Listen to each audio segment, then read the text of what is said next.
Tractor versus unfinished road. Virajpur नाम के गांव में हरि नाम का एक कॉन्ट्रैक्टर रहता था। वो बहुत ईमानदारी से सड़क बनाने का काम करता था।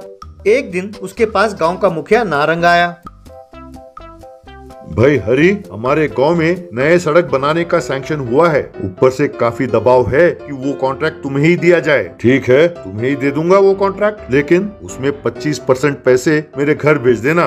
देखिए मुखिया जी, पहले ही सरकार कम पैसे देती है, अब उसमें 25% अगर मैंने आपको दिया तो सड़क आधी अधूरी रह जाएगी। अब ये सब बातें तुम मुझे ना बताओ, मैं अपना 25% रख के बाकी पैसे तुम्हें भेज रहा हूँ। तुम्हें जो करना है करो। यूं कुछ दिनों बाद हरि ने एक सड़क बनवाया। उस सड़क को देखने के लिए गांव का मुखिया, उसका बेटा अखीरा और उसका असिस्टेंट भिक्षु आए। उस सड़क को देखकर नारंग, ए क्या सड़क यहीं तक बना है? अब बाकी सड़क कौन बनाएगा? देखिए मुखिया जी, मैंने पहले ही आपसे कहा था, यहाँ से सड़क का लेवल बढ़ाते हुए जाना होगा। मुझे जो पैसे मिले उससे यहीं तक बना पाया मैं। अगर आप 25% और दें तो मैं पूरा करने की कोशिश करूंगा। क्या जो पैसे हमने लिए वो हम तुम्हें वापस करें? हैं? ये सब नहीं चलेगा। पिताजी, आपको कुछ कहने की जरूरत नहीं है। अपने ट्रैक्टरों से 4-5 चक्कर लगवाया तो ये जो अनफिनिश्ड रोड है सब बराबर हो जाएगा।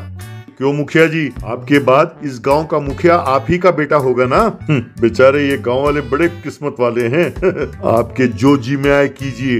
रहने दो, तुम चुपचाप घर जाओ, खा पी कर सो जाओ, तुम्हें चवन्नी भी नहीं मिलेगी। देखो कॉन्ट्रैक्टर भैया, 4-5 दिन बाद आकर हमारा टैलेंट देखना। आकर देखो कि तुम्हारे अनफिनिश्ड रोड को कैसे मैं फ्लैट कर देता हूँ। यूं हरि वहाँ से चला गया।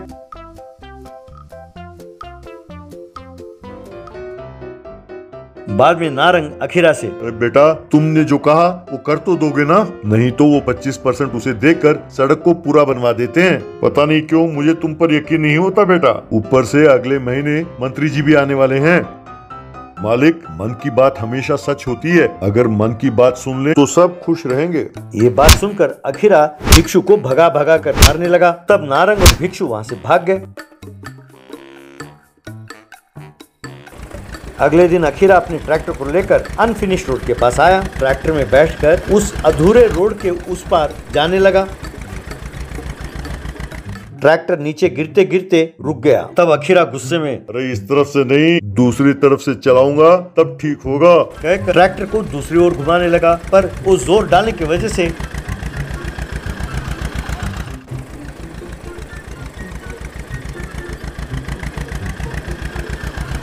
ट्रैक्टर के पुर्जे पुर्जे निकलकर गिरने लगे।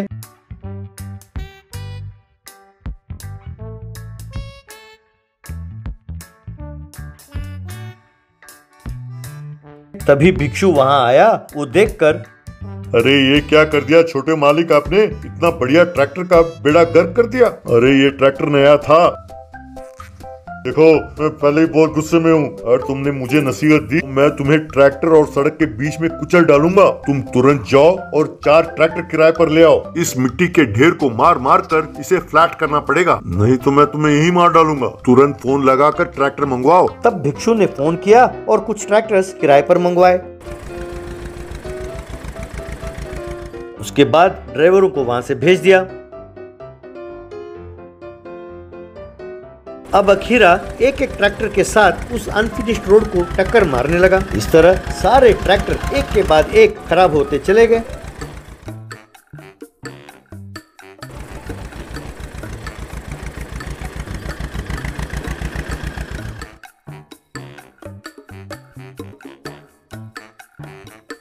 ये देखकर भिक्षु ने नारंग को फोन लगाया। नारंग वहां दौड़ा दौड़ा आया। उसने अखीरा के करतूत देखा।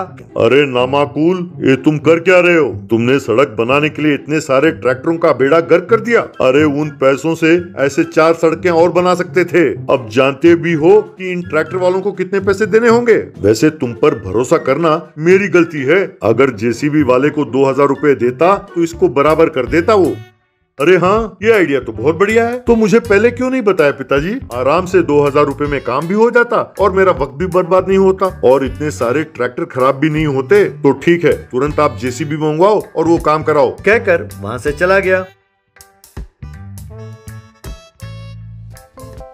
मालिक एक बात तो कहना होगा, बेटा बिल्कुल आप पर गया है। क्यों रे कमीने, अब तू भी मेरा मजाक उड़ा रहा है? कहकर उसे मारने लगा। वो मार खाकर भिक्षु, आपने और आपके बेटे ने बेकार काम किया और मार मुझे रहे हैं। अगर हिम्मत हो तो बाप बेटे एक दूसरे को मारो, कहकर वहाँ से भाग गया। एरोप्लेन पंक्चर वाली।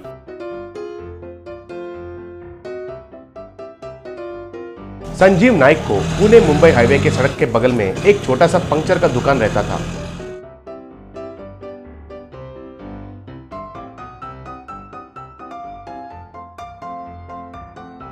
वो एक बड़ा शराबी था। दारू पीते ही उस रोड पर आते जाते गाड़ियों को पंक्चर डालते हुए जीवन गुजारा करता था। कभी कभी वो ज्यादा पीकर गिर जाता था तो पंक्चर के लिए आए हुए लोग सर पकड़कर वापस चले जाते थे।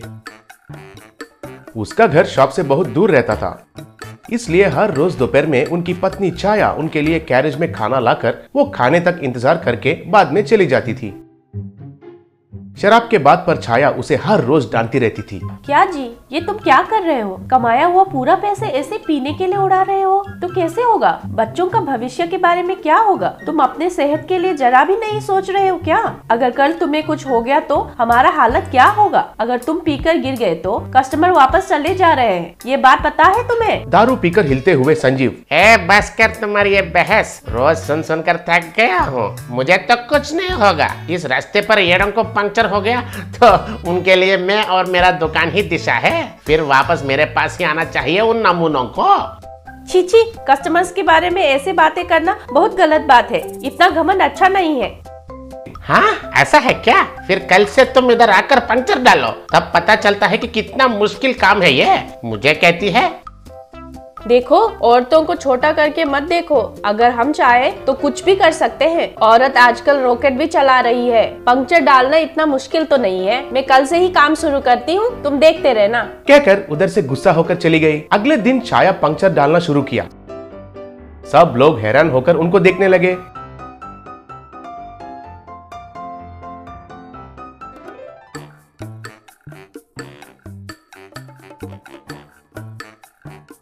छाया काम करते हुए देखकर संजीव बिल्कुल काम करना छोड़कर पीकर गिर जाता था।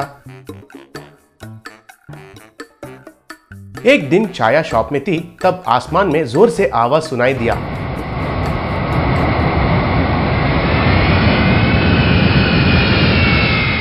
तो छाया ऊपर देखी, तब एक एरोप्लेन हवा में चक्कर मारते हुए दिखाई दिया। वो आसमान में बहुत ऊंचाई में नहीं बल्कि बहुत नजदीक से घूमने लगी।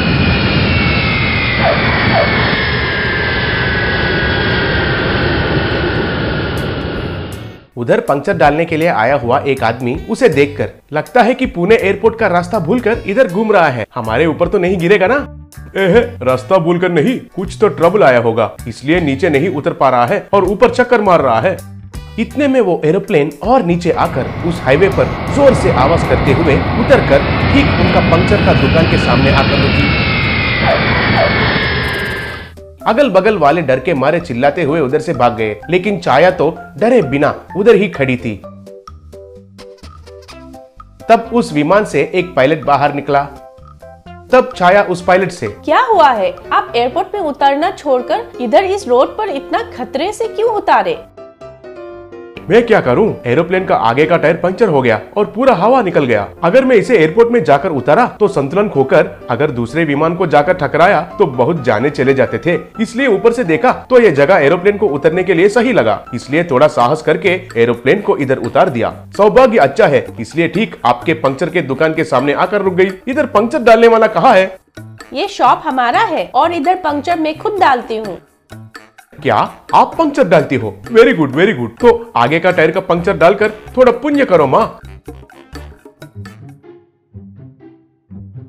तब छाया विमान के आगे का टायर के पास जाकर अच्छे से जांच करके शॉप के अंदर गई। पंक्चर डालने का सामान लाकर वापस टायर के पास आई। आगे का टायर निकालकर ट्यूब को बाहर निकालकर उसे पंक्चर डालकर फिर से वापस विमान को वो टायर लगा दिया। वो देखकर पायलट खुशी से, शाबाश, आपने तो बहुत बढ़िया काम किया है माँ। औरतें किसी काम में भी कम नहीं है कहकर आपने साबित किया। उधर इकट्ठे हुए लोग उनके फोन में ये सब रिकॉर्ड करने लगे। मैंने तो कुछ नहीं किया, मेरा ड्यूटी मैंने निभाया। तब पायलट उनका पॉकेट में से 500 रुपयों का बंडल निकालकर छाया के हाथ में रखकर उनको प्रणाम किया। बाद में वो विमान में चढ़कर बैठ गया। ऐसे सब देख रहे थे तो पायलट उस विमान को फिर से हवा में उड़ाकर चला गया।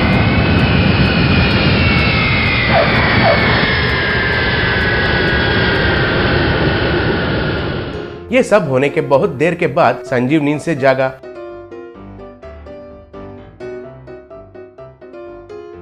घर जाने के बाद छाया पैसे दिखाकर संजीव को जो हुआ सब कुछ बताई। वो बहुत खुश हो गया। अगले दिन विमान के साथ छाया और पायलट का फोटो पेपर में आया। टीवी में भी छाया विमान का पंक्चर डालते हुए दिखाने लगे। वो देखकर संजीव खुश होते हुए, छाया, तुम्हारे फोटो पेपर में देखो कितना बड़ा आया। टीवी में भी तुम्हारे बारे में दिखा रहे हैं। तुम सच में महान हो। आज से मैं पीना छोड़ देता हूँ, मेहनत करके काम करता हूँ। औरत किसी भी काम में कम नहीं है कहकर तुमने साबित किया। शाबाश। तब छाया बहुत खुश हो गई। तब से लेकर पति पत्नी दोनों अच्छे से पंक्चर डालते हुए खुशी से जीने लगे।